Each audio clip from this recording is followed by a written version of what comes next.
Hey,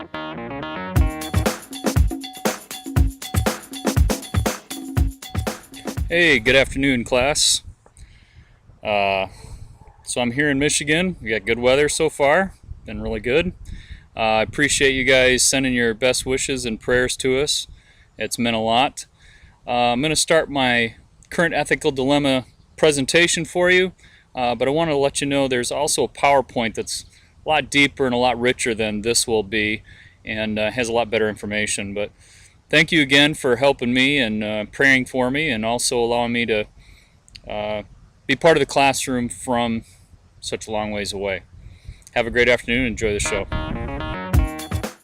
And so I'll probably be swatting mosquitoes as we go through this, but I wanted to talk to you about my history with classroom placement. And it's really not so much my history as probably every principal in elementary school, most all elementary schools across the nation, and a lot of the research I've read, it's really rampant through K-8. So they all use a very similar classroom placement procedure. I'm trying to say it slowly and clearly, where it involves the teachers, the principals, the parents, and to some degree the students. In all cases, it's a group of well-meaning people trying to place students in their best, most likely position or setting for improvement and education in the following school year. So let's get into the major dilemma, or the nitty-gritty of classroom placement dilemma. Classroom placement often benefits specific students at the elementary level, and that's to appease staff and parents. Obviously not all staff and parents, or it wouldn't be a dilemma. This practice can be found in secondary levels as well, and in fact many researchers found that, the tracking you see is normally prevalent in the secondary, but many of them noticed the starting pieces of it in elementary. Second, staff members with seniority and parents that are advantaged or in the know often have more leverage in this process than others. So think about who those parents are, and then think about teachers that have seniority, or they're the fun teacher or whatever. Those groups are often get what they want, and that's based on researchers as well. Again, check my PowerPoint. Principals are trying to appease the players in this process by placing students where the parents and teachers believe the student will flourish best. And again, that's been mentioned many times about how you're trying to walk this line to make sure students are where they need to be, but at the same time you're being fair. It's a difficult job. For a real-life example, I went back to my 740 work with Dr. Park, and what I had done is I'd taken a class of students from years ago, 08, 09, 09, 10, and 10, 11, before I started working with this current group of teachers with my new placement program, and chose teachers that received those tough kids, and chose a teacher that received the really nicey nice kids. And then I compared those two on their that's Michigan, on their STAR testing scores on CST. And I took just a random sample of kids, 15 to 17 kids, and I ran their scores, just totally random out of the whole bunch of, there would have been 121 students, roughly, give or take, each year. So here's what I came up with. I used Viola Swamp from the old book. I said Miss Swamp's class. So her average CST scores were 396, 378, and 407. So think 395 to 400, okay? Miss Honey's class from the movie Matilda. 464, 425, and 461. So think of her group as 425 to 465. Drastic difference between the ability of the kids in Miss Swamp's class to perform and the ability of the kids in Miss Honey's classes to perform. And that's not saying that Miss Honey is a better educator than Miss Swamp. In this case, In a lot of situations, I'd put Miss Swamp ahead of Miss Honey as far as an instructional leader and instructional professional. But she has a different group of kids, right? So then think about if you're being evaluated on those scores, how do you look, how do you perform, and how do you feel as a professional being compared to Miss Honey if you're Miss Swamp. And then my totally random group, 411, 387, and 419. So say 390 to 420. Okay, 390 to 420.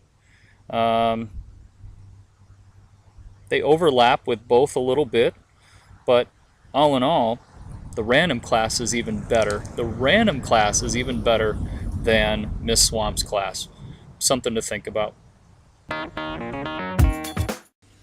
So finally, as we talk about that last piece of data that I showed you, the data between Miss Swamp's class and Miss Honey's class, and how they even compare to a random sort of students, a random composition of students in a classroom, there's a huge difference. And there's research, again, if you look at my PowerPoint, that shows students know they're in those groups. There's grounded theory in the idea that students know what group they're in, and they'll perform to that level rather than try or push ahead.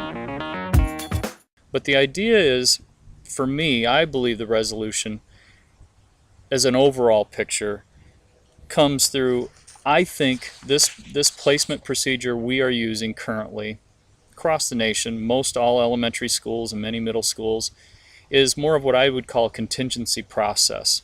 In other words, it's something that we've always done. It's something that's always worked somewhat.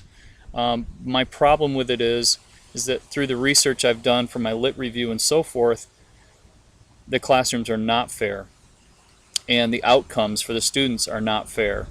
And with over 23 states starting to use student achievement as a way or a means of evaluating staff, is not fair for staff either.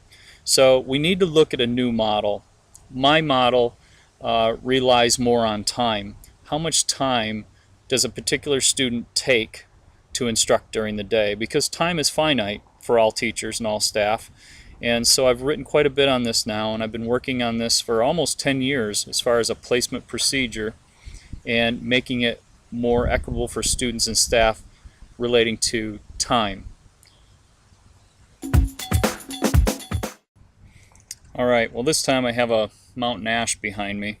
There's a couple of them here on the property. They're pretty nice trees. I wanted you guys to get a look at that.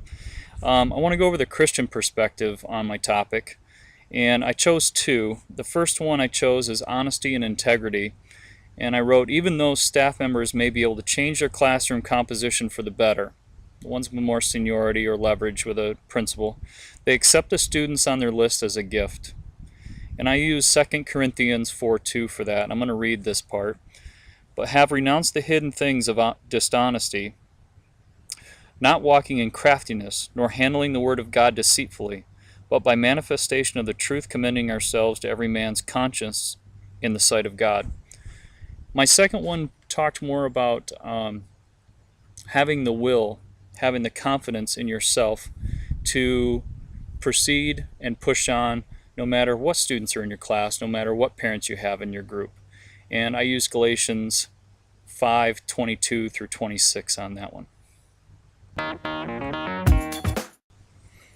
I'd like to pause for a minute and thank you guys. I heard through the grapevine and Jeff that you guys had a prayer for me and my family and my wife's family the other day, and I really appreciate that. Was well needed, and the family seems to be doing well. We all got together a couple days ago, and it was a really nice event. So I gave you my overall resolution or idea, but I used the Kidder model to kind of break it down into little pieces that I think each of the players needs to adjust to make sure some change is taking place with this dilemma. First, principals. Principals must uphold commonly held standards of fairness and equal access for all families, all teachers, and all students. Teachers and parents must have some control in the placement of students, but also understand the good of the community. This is huge because what happens is it's all about me. when people come in the office, or they want to talk about their student or their class, and we have to give them a bigger view, more macro view of it's more about the school as well, the class as a whole. Recognize they have a duty to fairly place students in an equitable manner, not only for each student, but also for each of their peers. That's hugely important, so we can have equity across the groups. And finally, be clear what the values and concerns are of your staff when they're placing. Have clear communication and discussion on this topic. I know when I've done this with my staff, the process changes. When you have a clear conversation about what do we believe as a group, what do we believe about students, what do we believe about our instruction, what do we believe about equality and fairness, that process will change. Now, I use the Kidder model for those reasons. The Kidder model had a couple ideas that it talked about creative solutions. This is an old dilemma. It's been going on for decades, so it requires a creative solution. I also like the Kidder model because it talks about learning processes, and this is one of those topics that has to evolve over time with your staff and with your families and your school site.